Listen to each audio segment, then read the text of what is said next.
Hello అందరికీ, నేను మీ భవ్య. అందరు ఎలా ఉన్నారు? నేనైతే చాలా బాగున్నాను. మీరు కూడా బాగుండాలని మనస్ఫూర్తిగా కోరుకుంటున్నాను. ఈరోజైతే అమ్మమ్మ వాళ్ళ ఇంటి దగ్గర బీరకాయ నువ్వుల పచ్చడి అయితే చేస్తుంది అమ్మమ్మ స్టైల్ అన్నమాట. దీనికోసం అయితే నన్ను అయితే బీరకాయలు కట్ చేయమన్నది. నేనైతే ఇక్కడ 1/2 kg బీరకాయలు అయితే తీసుకొని చెక్కు తీస్తున్నాను అనమాట. చెక్కు తీసి కట్ చేస్తున్నాను. అంటే నార్మల్గా మన కర్రీకి ఎట్లా కట్ చేసుకుంటామో అలాగే కట్ చేయమని చెప్పింది. చట్నీ కదా, నేను కొంచెం పెద్దగా కట్ చేయాలమ్మా అంటే అవసరం లేదమ్మా, మనం కర్రీకి ఎలా చేసుకుంటామో అలా చేసుకుంటే సరిపోయిద్ది అని చెప్పింది. అందుకనే నేనైతే ఒక్కొక్కటిగా ఇలా పొట్టు తీసుకుంటూ అన్నీ నీట్గా పొట్టు తీసుకొని అన్ని నీట్గా వాష్ చేసి అయితే తీసుకొచ్చాను అనమాట. తమ్ముడు వాష్ చేసి తీసుకొచ్చేసి ఇంకా నేనైతే కట్ చేసుకుంటున్నాను. చూడండి, ఒక్కొక్కటిగా ఇలా చాపింగ్ బోర్డ్ మీద అయితే కట్ చేసుకుంటున్నాను. వీడియో అయితే ఎవరు తీస్తున్నారు అనుకుంటున్నారా? మా తమ్ముళ్ళు, మా అత్త కొడుకులు అందరూ ఉన్నారు నాకైతే హెల్ప్ చేయడానికైతే. వాళ్ళైతే నాకైతే వీడియోస్లో అయితే చాలా హెల్ప్ చేస్తున్నారు అనమాట. అమ్మమ్మ వాళ్ళ ఇంటికి వచ్చినాక నేనైతే హైదరాబాద్లో ఉన్నప్పుడు ఎలానో నా వీడియోస్ అని టెన్షన్ పడేదాన్ని. ఇంక ఇక్కడికి వచ్చాకైతే నాకు చాలా హెల్ప్ అయింది. పిల్లల విషయంలోనైనా దేంట్లో అయినా కూడా వాళ్ళ పిల్లల్ని ఆడిపించుకోవడము, ఇంకా నా వీడియోస్ తీయడము అన్నీ. ఇంకా వీడియోస్ తీసుకొని ఎడిట్ చేసుకొని అయితే నేను పెట్టుకుంటాను అనమాట. ఒక వీడియో తీసి యూట్యూబ్లో పెట్టడం అంటే మీరు చూసినంత ఈజీ మాత్రం కాదండి. దాని వెనకాల చాలా కష్టపడితేనే మనం ఒక వీడియో అయితే పర్ఫెక్ట్గా చేయగలం అనమాట. చూడండి, అన్నీ ఇలా అయితే కట్ చేసుకున్నాక అమ్మమ్మకి ఇస్తే అమ్మమ్మ చేసిద్ది అనమాట. లోపల వంట అయితే అమ్మమ్మ, పిన్ని, నానమ్మ అందరు చేస్తున్నారు ఒక్కొక్కగా. చూడండి, నానమ్మ అయితే ఇలా వాటర్లో వేసి పెట్టింది. ఒక 5 minutes వాటర్లో వేసి పెట్టాలంట. పెట్టేసి ఇంకా అవన్నీ తీసి అయితే ఒక గిన్నెలోకి అయితే వేస్తుంది. చూడండి, ఇలా గిన్నెలోకి వేసుకొని నేను కడిగినా అని చెప్పిన, అయినా సరే ముక్కలు కోసినాక కూడా మళ్ళీ ఒకసారి కడగాలంట.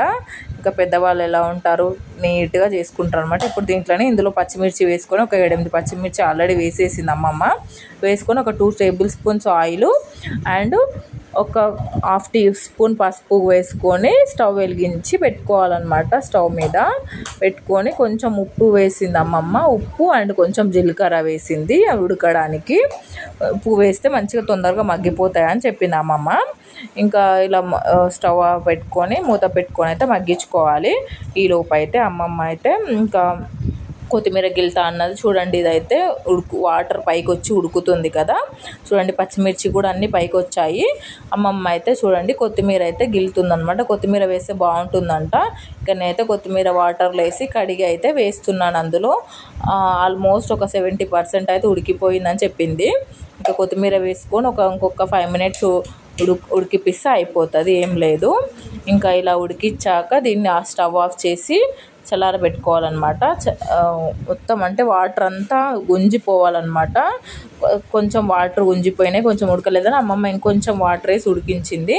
ఈలోపు అమ్మమ్మ అయితే ఎల్లిపాయలు ఇట్లా గిల్లి పెట్టుకుంటుంది అనమాట. నేను గిల్లుతుంది అంటే ఏమొద్దులేమ్మా, నీకెందుకు శ్రమ, నేనే గిల్లుకుంటాను అని చెప్తుంది. ఇంకా చూడండి, వాటర్ అన్నీ ఇంకిపోయాయి. ఇంకా స్టవ్ అయితే ఆఫ్ చేసుకుంటాము అని చెప్పింది నానమ్మ వచ్చి. అయితే చూడండి, స్టవ్ ఆఫ్ చేసుకున్నాము. కొంచెం ఇలా వాటర్ అయితే ఉండాలంట, మరీ గట్టిగా ఉంటే బాగోదు. ఇందులోకి పచ్చిమిర్చి సపరేట్ చేసి పచ్చిమిర్చి ఉప్పు వేసుకొని ఒకసారి అయితే గ్రైండ్ చేసుకోవాలన్నమాట. ఇలాగా అమ్మమ్మ గ్రైండ్ చేస్తుంది. చూడండి, ఫ్రెష్ అయ్యి వచ్చి అమ్మమ్మ ఇలా గ్రైండ్ చేసుకున్నాక ఇందులోకి కొంచెం నువ్వుల పొడి వీళ్ళు ఎప్పటిదప్పుడు చేసుకున్నమాట. ఒకటేసారి స్టోరేజ్ పెట్టుకుంటారు 10 days కలా. నువ్వుల పొడి వేసుకున్నాక మళ్ళీ ఒకసారి గ్రైండ్ చేసుకోవాలన్నమాట. గ్రైండ్ చేసుకొని ఇందాక మనం పేస్ట్ వాటర్ ఉంది కదా, వాటర్ వేసుకొని గ్రైండ్ చేసుకుందాం అనమాట. ఇలా మెత్తగా గ్రైండ్ చేసుకున్నాక మనం ఇందాక ఉడికించి పెట్టుకున్నాం కదా బీరకాయ ముక్కలు, సేమ్ మనం కర్రీకి ఎలా ఉడికించామో అలానే ఉడికించింది అనమాట అమ్మమ్మ. మరీ మెత్తగా ఏం ఉడికించలేదు. అలా ఉడికించింది అయితే ఇలా వేసి అయితే మిక్సీ పట్టుకుంటుంది అనమాట మెత్తగా. అట్లా మన చట్నీ లాగా అనమాట, మెత్తగా పట్టుకోవాలి. మనం నార్మల్ చట్నీ అమ్మమ్మ టేస్ట్ చూసి అయితే బాగుంది అని చెప్పింది. అన్నీ సరిపోయినాయి, సూపర్ ఉందని చెప్పింది.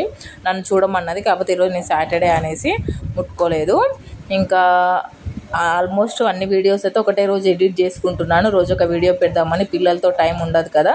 ఇదైతే మొత్తము ఇంకొక బౌల్లోకి వేసుకొని అమ్మమ్మ అయితే ఒక బౌల్లోకి అయితే తీసి పెట్టుకుంది. ఇలా తీసి పెట్టుకొని దీనిలోకి పోపు వేసుకుందాం. ఇప్పుడు పోపు వేసుకోవడానికి ప్యాన్లో ఒక 2 tablespoon ఆయిల్ వేసుకొని కొంచెం పోపు దినుసులు అనమాట, ఆవాలు, జీలకర్ర, అమ్మమ్మ వాళ్ళు మిరపగింజలు వేస్తారనమాట. మిరపగింజలు అండ్ ఎండుమిర్చి ఎండుమిర్చి కొంచెం చూడండి అవి వేగిపోయాక అమ్మమ్మ చూడండి అవన్నీ వేగాక ఒకసారి అయితే ఇందాక మనం వేయించుకున్న ఎల్లిపాయలు ఉన్నాయి కదా గిల్లి పెట్టుకున్నాం అవి వేసుకొని కొంచెం జీలకర్ర మెంతుల పొడి వేసుకుంటుంది అన్నమాట.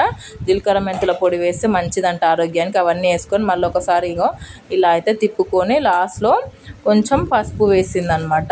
కరివేపాకు ఎందుకు వేయలేదంటే ఆల్రెడీ అమ్మమ్మ అయితే అన్నీ దాంట్లోనే వేసి ఉడికించిందంట, అందుకనే కరివేపాకు వేయలేదు. ఇప్పుడైతే పోపు వేసుకున్న మిశ్రమం అంతా చట్నీలోకి వేసుకోవాలి.